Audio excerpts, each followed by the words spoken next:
So good morning, all of you. So up to last lecture, we completed some basic concepts related to the heat. In today's lecture, we are discussing some advanced questions, some advanced concepts related to the heat. तो आप देखिएगा heat में कुछ basic terms है जिनको हम पहले समझ लेते हैं। जैसे सबसे पहला बीट आएगा हीट का, स्पेसिफिक हीट कैपेसिटी। तो अगर पहले आपने डेफिनेशन लिखा है तभी भी फिर से एक बार इसका डेफिनेशन लिख लीजिएगा। Specific heat capacity. तो स्पेसिफिक हीट कैपेसिटी मतलब स्पेसिफिक हीट भी हम इसे शॉर्ट में कहते हैं। तो ये जो स्पेसिफिक हीट रहेगा, स्पेसिफिक मतलब एक स्पेसिफिक मास इसमें लिया जाता है। स्पेसिफिक मास मीन्स आइदर 1 ग्राम या फिर 1 किलोग्राम, इसको यूनिट मास कहा जाता है। तो कोई भी यूनिट मास सब्सटेंस को 1 डिग्री सेल्सियस से उसका टेम्परेचर अगर हमें रेज करना है तो एट दैट टाइम जो हीट हमें प्रोवाइड करना पड़ता है उसी को स्पेसिफिक हीट कहा जाता है। ये जो स्पेसिफिक हीट है ये डिपेंड होता है सब्सटेंस के मटेरियल पर। मतलब मटेरियल चेंज हुआ तो इसका वैल्यू भी क्या होता है, चेंज होता है। अलग अलग सब्सटेंस के लिए ये वैल्यू अलग अलग होता है। ओके, तो आप देखिएगा स्पेसिफिक हीट क्या रहेगा, द अमाउंट ऑफ, लिख लीजिएगा इसका डेफिनेशन फिर से, the amount of heat energy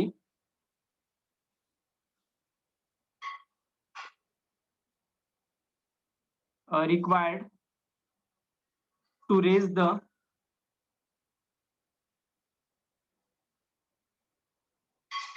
temperature of a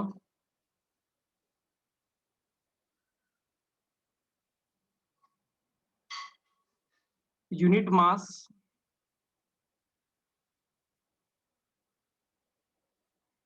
of an object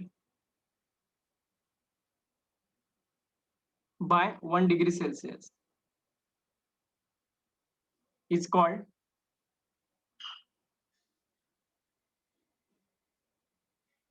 the specific heat of that object.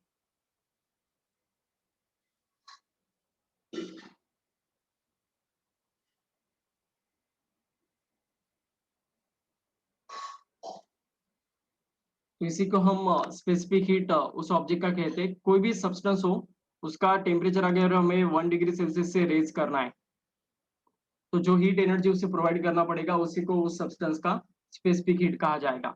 ये जो स्पेसिफिक हीट रहेगा ये हम सिंबल स्मॉल सी से इंडिकेट करने वाले। तो आप देखिएगा इसका फॉर्मूला क्या रहता है, आपको पता होगा। आइदर हीट एनर्जी एब्जॉर्ब हो या फिर हीट एनर्जी लिबरेटेड हो, इसे निकालने का formula M C into delta T होता है। प्रीवियस प्रीवियस लेक्चर में हमने इसके ऊपर बहुत सारे क्वेश्चंस भी सॉल्व किए हैं। तो ये इसका फॉर्मूला रहेगा। ओके, तो आप देखिएगा अगर हीट एनर्जी बहुत छोटा रहा तो फिर हम उसे डेल्टा टी से डेल्टा क्यू से रिप्रेजेंट करते हैं। तो delta Q is equal to M C into delta T रहेगा। तो इसी हिसाब से अगर इस फॉर्मूले को अगर हम सी के टर्म में मॉडिफाई करते हैं तो क्या आएगा, फिर delta Q divided by M into delta T आएगा। ओके, तो इसी फॉर्मूले से हम इसका ऐसा यूनिट लिख सकते हैं। ऐसा unit of specific heat is, heat energy है तो इसका ऐसा यूनिट जूल होगा, जूल पर केजी, और फिर रहेगा केल्विन। Is it okay? ये ऐसा यूनिट रहेगा। और सीजीएस यूनिट आएगा इसका जूल का, आपको पता है हीट का सीजीएस यूनिट कैलोरी है। तो कैलोरी पर ग्राम डिग्री सेंटीग्रेड या फिर केल्विन, ऐसा हम यूनिट यूज कर सकते हैं। ओके, तो ऐसे पूरा बीट रहेगा।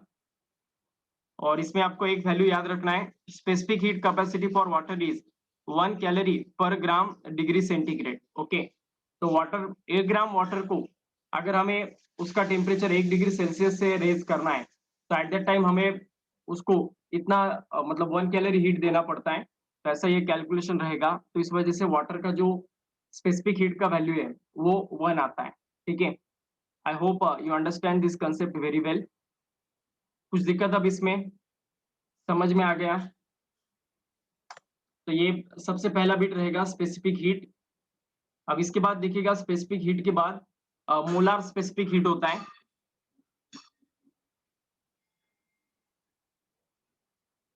मोलार स्पेसिफिक हीट, ये नेक्स्ट बिट रहेगा। इसे हम इंडिकेट करने वाले एस से। Okay, S stands for molar specific heat and small c stands for specific heat. Okay, specific heat per unit mass होता है, तो वही अगर हम देखते हैं तो मोलर स्पेसिफिक हीट पर मोल रहेगा. ओके, नंबर ऑफ मोल से रिलेटेड ये कंसेप्ट रहेगा. अब इसका डेफिनेशन लिख लो. The amount of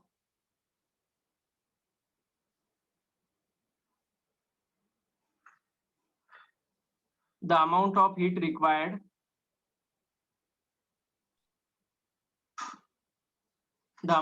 required to raise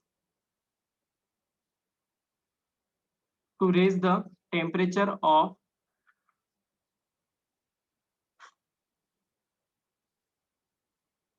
1 mole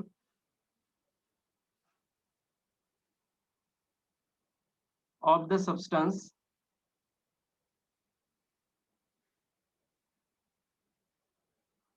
through 1 degree.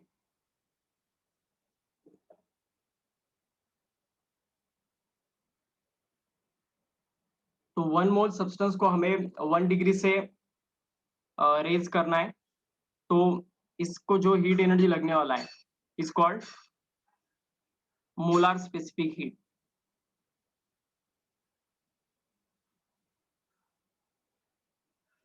तो इस मोलार स्पेसिफिक हीट को ही हम यस से इंडिकेट करने वाले, याद रखना. तो फिर आप देखिएगा, 1 मोल अगर सब्सटेंस रहा तो उसको जो हीट एनर्जी देना पड़ेगा वो हम डीक्यू से इंडिकेट करेंगे. 1 मोल है, इस वजह से मतलब ये एन मतलब नंबर ऑफ मोल इंडिकेट करेगा. So n into s into delta T, ऐसा फॉर्मूला इसका आने वाला है. तो फिर यस मतलब मोलार स्पेसिफिक हीट रहेगा, और इसे निकालने का फॉर्मूला क्या रहेगा आप देखिएगा, delta Q divided by N into delta T.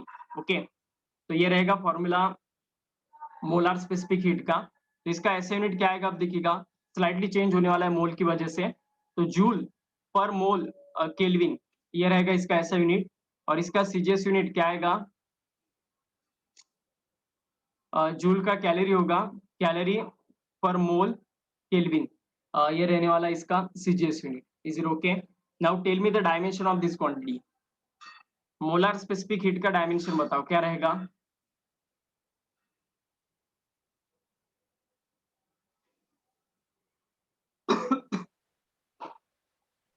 देखिएगा जूल का क्या आने वाला है, m1 l2 t⁻⁻². Is it okay? ये हो गया जूल का.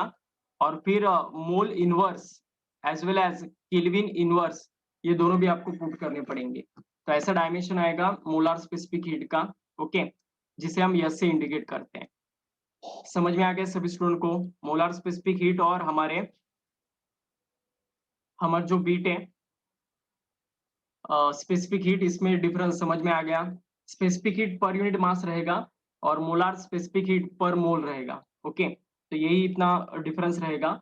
अब आपको पता है एन मतलब क्या रहेगा, नंबर ऑफ मोल्स. तो नंबर ऑफ मोल्स हम कैसे निकालते हैं, total mass of the substance divided by molecular mass. Okay, molecular weight जो होता है सब्सटेंस का, तो उसे हम कैपिटल एम से इंडिकेट करते हैं. तो small M by capital M मतलब ही स्मॉल एन का वैल्यू होगा. ओके, अब देखिएगा स्मॉल एम मतलब क्या रहेगा, mass of the substance.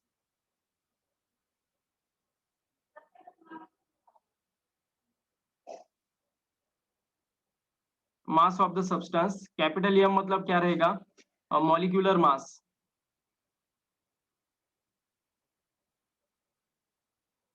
और इन दोनों का जो रेशियो रहेगा इसी को नंबर ऑफ मोल्स कहा जाता है. तो number of moles is equal to mass of the substance upon molecular mass रहेगा. तो ये वैल्यू अगर हम पुट करते हैं तो यस का फॉर्मूला आएगा delta Q divided by small M by capital M रहेगा. तो कैपिटल एम ऊपर चला जाएगा, स्मॉल एम नीचे आएगा, डिवाइडेड बाय डेल्टा टी. तो ऐसा ये फॉर्मूला रहेगा in terms of molecular mass. Okay, समझ में आ गया. एन मतलब नंबर ऑफ मोल्स रहेगा. नंबर ऑफ मोल्स निकालने का फॉर्मूला होता है total mass of the substance to the molecular mass. Okay, या मॉलिक्यूलर मास आपको लर्न होते हैं केमिस्ट्री में, आपने स्टडी किए होते हैं. ओके, तो क्वेश्चन आता है इसके ऊपर, तो हम देखेंगे. अब इसके बाद नेक्स्ट बिट रहेगा थर्मल कैपेसिटी और हीट कैपेसिटी. किसी भी सब्सटेंस का थर्मल कैपेसिटी या फिर हीट कैपेसिटी होता है, वो कैसे निकालते हैं हम, कैसे कैलकुलेट करते हैं, वो अभी हमें देखना है. तो लिखिएगा थर्मल कैपेसिटी और heat capacity.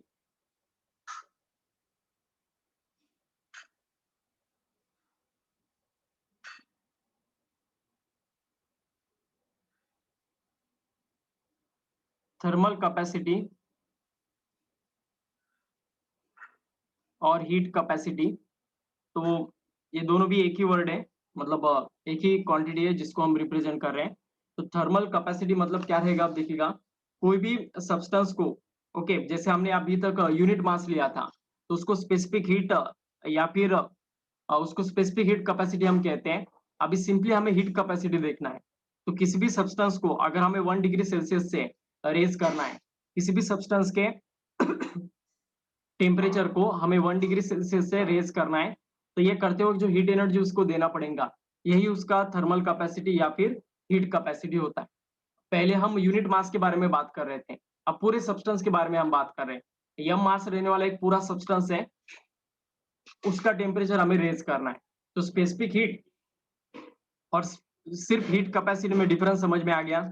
Specific heat is for unit mass, okay, temperature of a unit mass of an object we are increasing by 1 degree celsius, such a type of heat energy is called as specific heat, okay।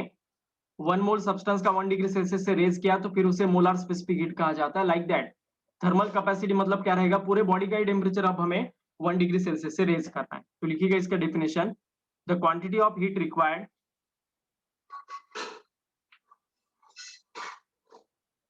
the quantity of heat required to raise the temperature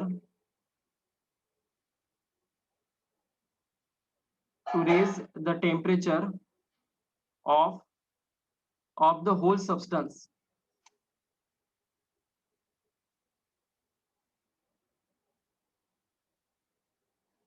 to raise the temperature of whole substance through 1 degree Celsius is called thermal capacity।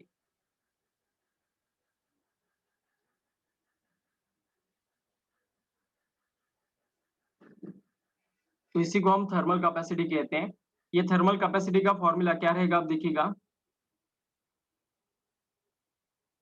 Thermal capacity is nothing but total mass of the object into specific heat रहेगा। तो बताओ मुझे, मास का मतलब मास को हम यम से indicate करते हैं, स्पेसिफिक हीट को हम किससे इंडिकेट करते हैं, बताओ, by which symbol we are indicating specific heat, tell मी।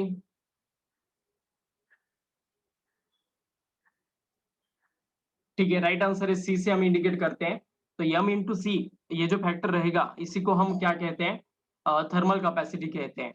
मतलब कैसा बीट है ये देखिएगा, थर्मल कैपेसिटी मतलब क्या रहेगा, यूनिट मास अगर यूनिट रहा तो यम का वैल्यू कितना आता, 1 आता, तो फिर एट द टाइम हम उसे स्पेसिफिक हीट कैपेसिटी कहते हैं। सिर्फ हीट कैपेसिटी बोला तो फिर यम से मल्टीप्लाई करना पड़ेगा उससे। जैसे आपको पता है, सपोज वाटर के लिए स्पेसिफिक हीट कैपेसिटी 1 कैलोरी पर ग्राम डिग्री सेल्सियस रहता है, इज इट ओके। मतलब 1 ग्राम वाटर को अगर हमें 1 डिग्री सेल्सियस से रेज करना है उसका टेम्परेचर, तो 1 कैलोरी का हीट लगता है, लाइक दैट। अगर हमें यम मास रहने वाले वाटर को अगर 1 डिग्री सेल्सियस से रेज करना है तो हम क्या करते हैं, आपको भी पता होगा, वो यम इंटू सी के साथ उसे मल्टीप्लीकेशन करते हैं, तो ये वैसे ही बिट रहेगा।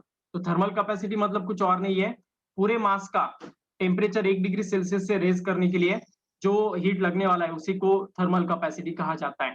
तो आगे लिख लीजिएगा, तो इसका ऐसा यूनिट क्या आएगा, बताओ मुझे, व्हाट इज द ऐसा यूनिट ऑफ दिस क्वांटिटी। सी का आपको यूनिट पता है, ऐसा यूनिट क्या रहता है, जूल पर केजी केल्विन। तो मास का भी केजी रहेगा, KG KG get cancel.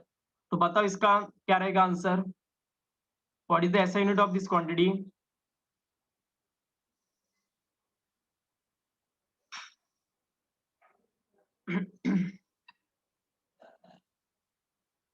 Joule, joule पर डिग्री सेंटीग्रेड या फिर जूल पर केल्विन आएगा, इज इट ओके। बेटर में ऐसा यूनिट पूछा है तो जूल पर केल्विन आएगा, क्योंकि आपको पता है सी का यूनिट क्या होता है, जूल पर केजी केल्विन। और इसको अगर हम केजी मतलब मास से मल्टीप्लाई करते हैं तो केजी केजी गेट कैंसल, और ऐसा यूनिट आएगा इसका जूल पर केल्विन, ओके। तो ये रहेगा ऐसा है। और सीजीएस अगर पूछते हैं तो कैलोरी पर केल्विन और कैलोरी पर डिग्री सेंटीग्रेड रहेगा, ठीक है। तो ऐसे इसका यूनिट आएगा, इस यूनिट से हम इसका डायमेंशन भी निकाल सकते हैं।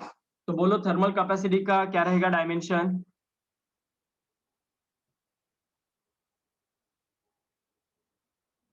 जूल पर केल्विन है, जब जूल का डायमेंशन लिखना है पूरा और केल्विन को इनवर्स कर देना है। Is it okay? मतलब क्या रहेगा? m1 l2 t raise to -2 kelvin raise to -1। Is it okay? तो ये रहेगा इसका डायमेंशन। तो कितना माइनर डिफरेंस है देखिएगा, स्पेसिफिक हीट अलग है, स्पेसिफिक हीट कोई मतलब स्पेसिफिक हीट कैपेसिटी अलग बीट है और हीट कैपेसिटी सिर्फ अलग बीट है। Is it okay? Heat capacity पूरे बॉडी का होगा और स्पेसिफिक हीट कैपेसिटी सिर्फ यूनिट मास का होता है। तो डिफरेंस समझ में आ गया बच्चों? इस थर्मल कैपेसिटी को ये ना कुछ कुछ बुक में एस से इंडिकेट किया है। Is it okay? तो थर्मल कैपेसिटी अगर रहता है तो उसे आप किसी से इंडिकेट मत करो, डायरेक्टली ऐसा वर्ड यूज करो। Thermal capacity is nothing but mass into specific heat रहेगा, ओके। और स्पेसिफिक हीट को सी से इंडिकेट करो, ठीक है। तो इसके ऊपर जब क्वेश्चन आएंगे तब हम देखेंगे। अभी देखिएगा नेक्स्ट बिट रहेगा water equivalent.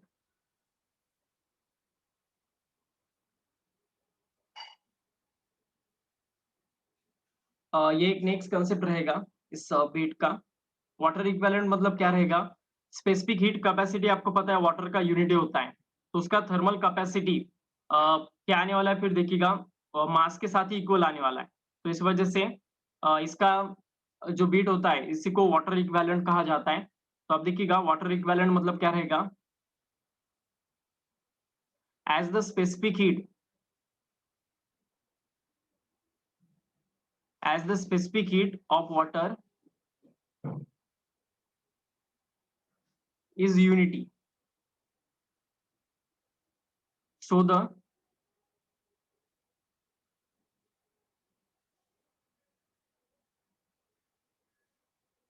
thermal capacity of a body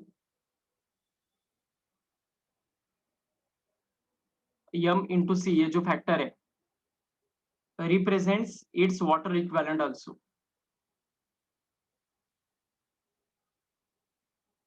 represents its water equivalent also।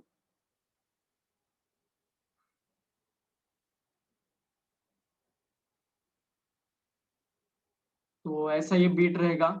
तो देखिएगा आपको पता है थर्मल कैपेसिटी मतलब मास इनटू स्पेसिफिक हीट रहेगा, और स्पेसिफिक हीट फॉर वाटर आपको पता है 1 रहता है।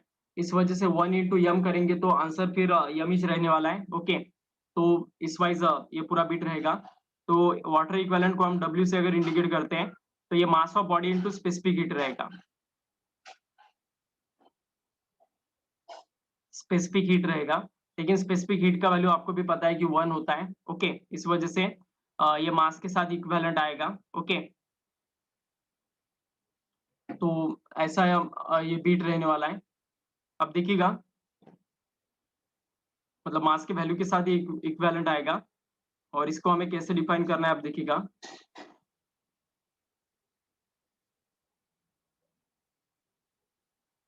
The water equivalent of a body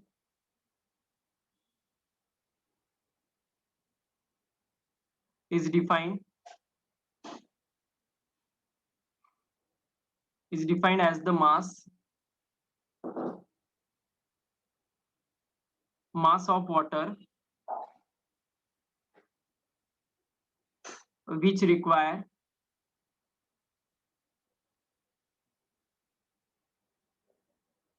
which requires the same amount of heat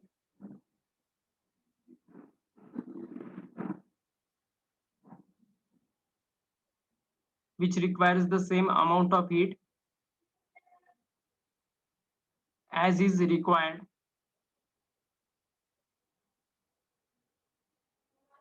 by the given body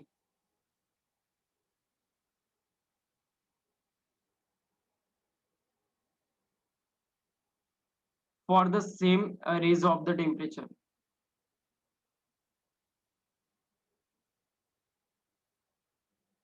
for the same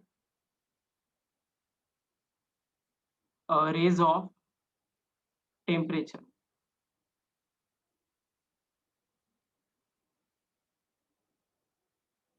तो ऐसा ये पूरा बीट रहेगा। Is it okay? तो इस वजह से हम वाटर इक्विवेलेंट को रिप्रेजेंट करने वाले हैं।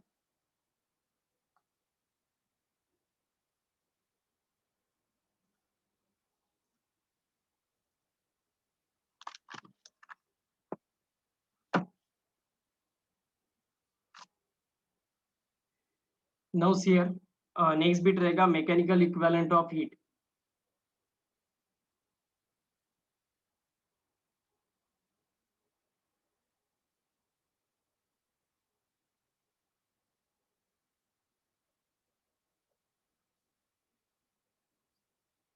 तो जनरली आपको पता है ये वर्क डन और हीट एनर्जी में रिलेशन है।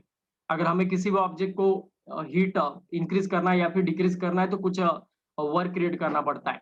तो ये जो फॉर्मूला है, पर्टिकुलरली ये जो कंसेप्ट है, ये आपको रिलेशन बताएगा वर्क में और हीट हीट में। ओके, जनरली वर्क को हम जूल में मेजर करते हैं और हीट को कैलोरी में मेजर करते हैं। तो हीट मतलब जूल और कैलोरी में रिलेट करने वाला रिलेशन हमें यहाँ पर मिलने वाला है। और इसी को मैकेनिकल इक्विवेलेंट ऑफ हीट कहा जाता है, जिसे जे से हम इंडिकेट करते हैं। तो लिखिएगा,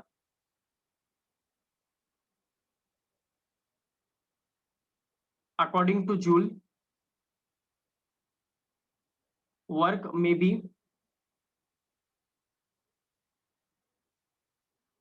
B converted into heat and vice versa.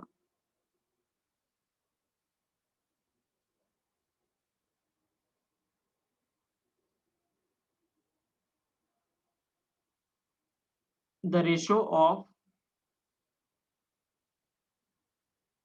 Work done to heat produce is always constant.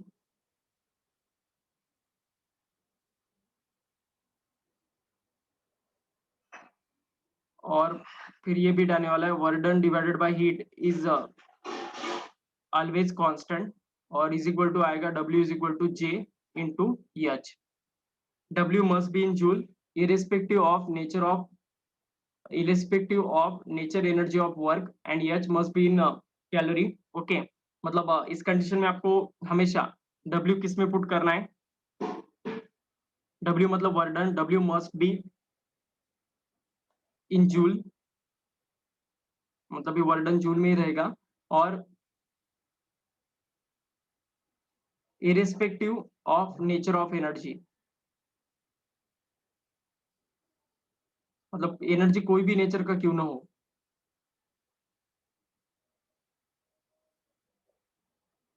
Energy of work, मतलब ये वर्क डन हीट एनर्जी से क्यों ना हो, ये वर्क डन मैकेनिकल मतलब एनर्जी से क्यों ना हो, तो हमेशा वर्क डन जूल में ही रहेगा। Okay, and H must be, मतलब हीट एनर्जी हमेशा किस में मेजर करना है? H must be in calorie. तो एच हम कैलोरी में मेजर करेंगे। अब ये जो जे रहेगा ना, मतलब जिसको हम मैकेनिकल इक्विवेलेंट ऑफ हीट कहते हैं, तो ये कोई फिजिकल क्वांटिटी नहीं है, ये जस्ट एक कन्वर्जन फैक्टर है जो वर्क को जूल से हीट को कैलोरी में कन्वर्ट करते वक्त इस्तेमाल होने वाला है। ओके, तो इसी को मैकेनिकल इक्विवेलेंट ऑफ हीट कहा जाता है। तो J is called mechanical equivalent of heat. It is not a physical quantity,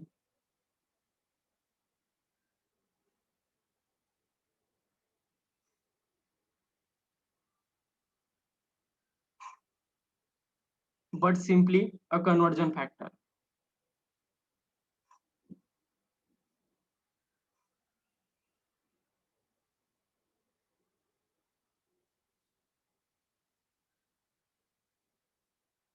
okay, तो ऐसा ही पूरा बीट रहेगा।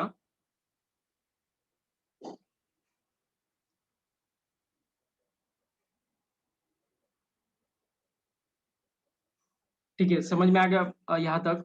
तो आप देखिएगा इसका वैल्यू कितना रहेगा। तो इस जे का वैल्यू रहता है 4.186 जूल पर कैलोरी। लेकिन आपको पता है 4.186 ये बहुत ही नियर बाय क्लोज है 4.2 के। तो अप्रोक्सीमेटली हम क्वांटिटेटिव एग्जाम्स में इसका वैल्यू 4.2 जूल पर कैलोरी इतना लेने वाले। ओके, तो ऐसा ये बीट रहेगा। तो यहाँ पर जितना भी मतलब अलग-अलग बिट्स था इसका पढ़ाने का वो हो चुका है। अभी देखिएगा कुछ बेसिक कांसेप्ट्स है, ये आपको आप पहले से ही फैमिलियर हो। मेल्टिंग और फ्यूजन ये प्रोसेस क्या होता है? The process in which solid get converted into a liquid at constant temperature is called as melting और फ्यूजन। तो लिख लीजिएगा अगर पता नहीं है तो। मैं बताऊंगा, यहाँ पर नहीं लिखने वाला हूँ, आप लिख लीजिएगा। बहुत बेसिक डेफिनेशन है। मेल्टिंग और फ्यूजन दोनों भी एक ही प्रोसेस के नाम है। मेल्टिंग मतलब क्या रहेगा? The process in which solid get converted into a liquid at a constant temperature. This process is called as melting or fusion. Is it okay? Constant temperature ही पर ही state change होता है substance का. Okay. दूसरे मतलब temperature increase या फिर decrease नहीं होता है स्टेट चेंज करते वक्त। ओके, और सब्सटेंस इस कंडीशन में दो फेज में होता है, सम पार्ट सॉलिड में होगा, सम पार्ट लिक्विड में होगा। तो ये पहला बीट है। उसके बाद नेक्स्ट है बॉइलिंग। बॉइलिंग को ही हम अनदर वे से वेपराइजेशन कहते हैं। The process in which liquid get converted into a gases at a constant temperature is called as boiling or vaporization. Okay. इसके बाद थर्ड बिट रहेगा evaporation.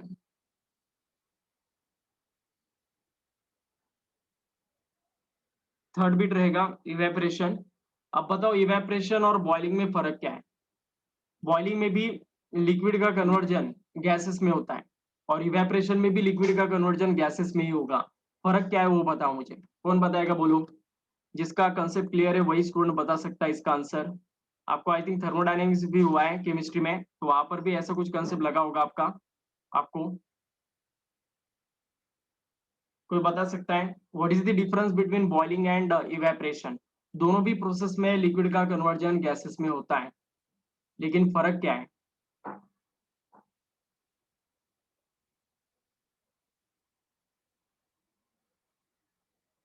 Liquid into vapour. Vapour भी मतलब gases state में ही होता है ना।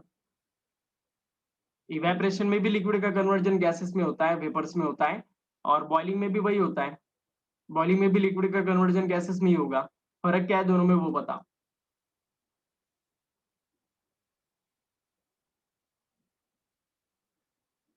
Liquid to gas at all temperature. ठीक है, एट ऑल टेम्परेचर रहा तो फिर क्या होगा बताओ। आपने किसका डेफिनेशन बताया? Liquid converted into vapour and reconverted vapour to water. नहीं, ऐसा कुछ नहीं है। Liquid to gas at all temperature, ये किसका बीट है बताओ। या आप इवेपोरेशन के बारे में बता रहे हो या बॉइलिंग के बारे में?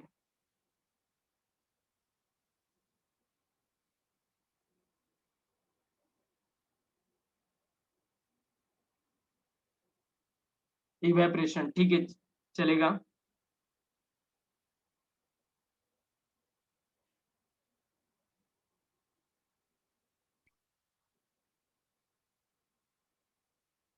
जस्ट 1 मिनट होल्ड करो।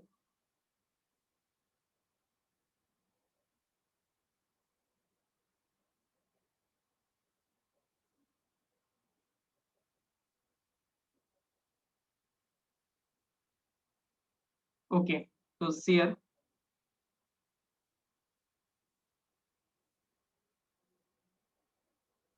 तो बॉइलिंग में और इवेपोरेशन में क्या फर्क है वो समझ लो। बॉइलिंग at 100 degree Celsius होता है। Okay, the process in which liquid get converted into a gases at about at a constant temperature is called as boiling। इस बीट को बॉइलिंग कहा जाता है। जनरल में वाटर के बारे में डिस्कस कर रहा हूँ, तो वाटर का बॉइलिंग आपको पता है 100 डिग्री सेल्सियस पर होता है। ठीक है, कांस्टेंट टेम्परेचर पर यह प्रोसेस होता है लिक्विड का कन्वर्जन गैसेस में होना। लेकिन वो कांस्टेंट टेम्परेचर कितना चाहिए होता है वाटर को बॉईल करने के लिए? 100 डिग्री सेल्सियस। ओके, तो बॉइलिंग मतलब जनरली किसी भी सब्सटेंस का हो सकता है, वाटर का ही नहीं है। तो बॉइलिंग पॉइंट, बॉइलिंग या फिर वेपराइजेशन, इस फिनोमिनन को हम कैसे डिफाइन करते हैं? The process in which liquid get converted into a gaseous phase at a constant temperature is called as boiling और वेपराइजेशन। तो ये बॉइलिंग का और वेपराइजेशन का एक बेसिक डेफिनेशन है। अब इवेपोरेशन का डेफिनेशन क्या है देखिएगा, the process in which liquid get vaporised और liquid get converted into a gases at a temperature below the boiling point temperature. Okay, कोई भी टेम्परेचर पर इवेपोरेशन हो सकता है below the boiling point temperature. Okay, तो इस प्रोसेस को इवेपोरेशन कहना है। ओके, मतलब दोनों में फर्क क्या है? बॉइलिंग और वेपराइजेशन, ये जो कंसेप्ट है ये कांस्टेंट टेम्परेचर पर होता है, फिक्स टेम्परेचर पर होता है, लेकिन इवेपोरेशन कोई भी टेम्परेचर पर हो सकता है। जैसे आपको पता है कोई अगर बर्तन है, उस बर्तन को अगर हम रात भर ढककर रखते हैं, तो उस बर्तन के ऊपर आप सवेरे देख सकते हो कुछ वाटर ड्रॉपलेट्स कलेक्ट हो जाते हैं। उस बर्तन के अंदर जो पानी होता है वो इवेपोरेट होकर वो पानी की जो बूंदे हैं वो उसके ऊपर डिपॉजिट हो जाती है। तो इस प्रोसेस को हम इवेपोरेशन कहते हैं। तो क्या हम उस बर्तन को बॉईल करते हैं क्या, बर्तन के अंदर के वाटर को, ताकि वो कन्वर्ट हो सकते हैं स्मॉल ड्रॉपलेट्स ऑफ वाटर में? बिल्कुल भी नहीं। विदाउट बॉइलिंग पॉइंट टेम्परेचर अगर लिक्विड का कन्वर्जन गैसेस में होगा, विदाउट बॉइलिंग पॉइंट टेम्परेचर अगर लिक्विड का कन्वर्जन गैसेस में होता है, तो उसे इवेपोरेशन कहा जाता है। और एट बॉइलिंग पॉइंट टेम्परेचर अगर लिक्विड का कन्वर्जन गैसेस में होगा, ओके, तो उसे बॉइलिंग कहना है। बॉइलिंग समझ में आ गया? बॉइलिंग और इवेपोरेशन में दोनों भी प्रोसेस बहुत सेम है, दोनों में भी लिक्विड का कन्वर्जन गैसेस में ही होता है। फर्क क्या है? Boiling 100 degree Celsius constant temperature पर होता है, वही बॉइलिंग पॉइंट टेम्परेचर होता है। और इवेपोरेशन कोई भी टेम्परेचर पर हो सकता है other than boiling point temperature. Okay, समझ में आ गया? All of you give me the confirmation this concept is clear to all of you. इसके बाद अब नेक्स्ट प्रोसेस है जिसका नाम है सब्लिमेशन। आपने सुना होगा ये।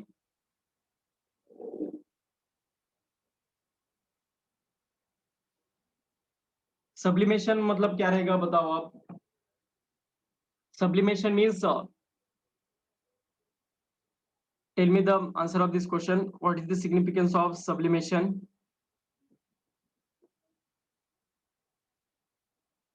The process in which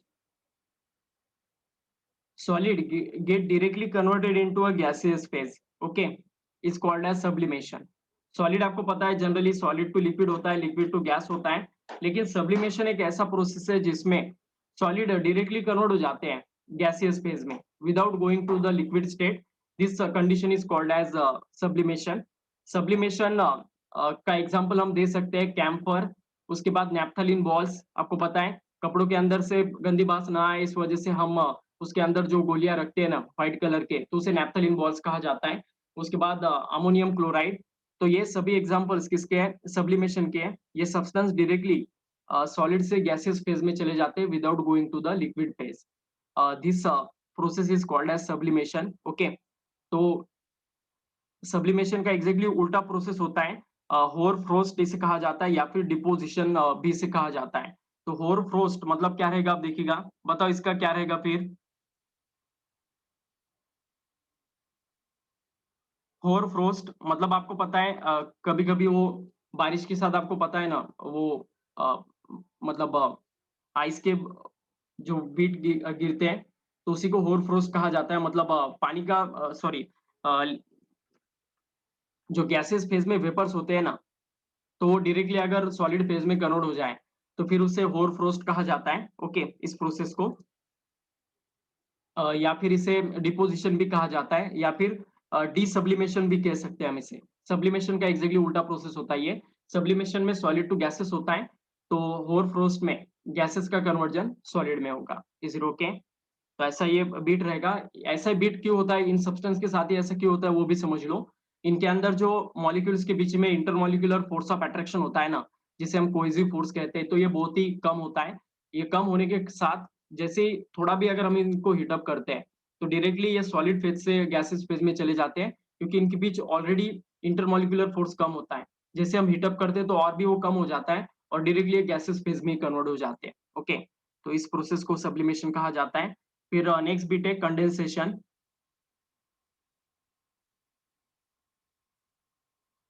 condensation आपको पता है वेपर्स को अगर हम कूल करते हैं तो गैस का कन्वर्जन मतलब वेपर्स का कन्वर्जन लिक्विड में होता है, इस प्रोसेस को कंडेंसेशन कहा जाता है। ओके, या फिर इसको लिक्विफिकेशन भी हम कह सकते हैं। The process in which liquid get converted into a the process in which gases or vapors get converted into a liquid phase is called as condensation. Okay, इसको लिक्विफिकेशन भी हम कह सकते हैं। तो ऐसा ये बीट रहेगा। Is it okay? I hope सभी स्टूडेंट को ये समझ में आ गया है।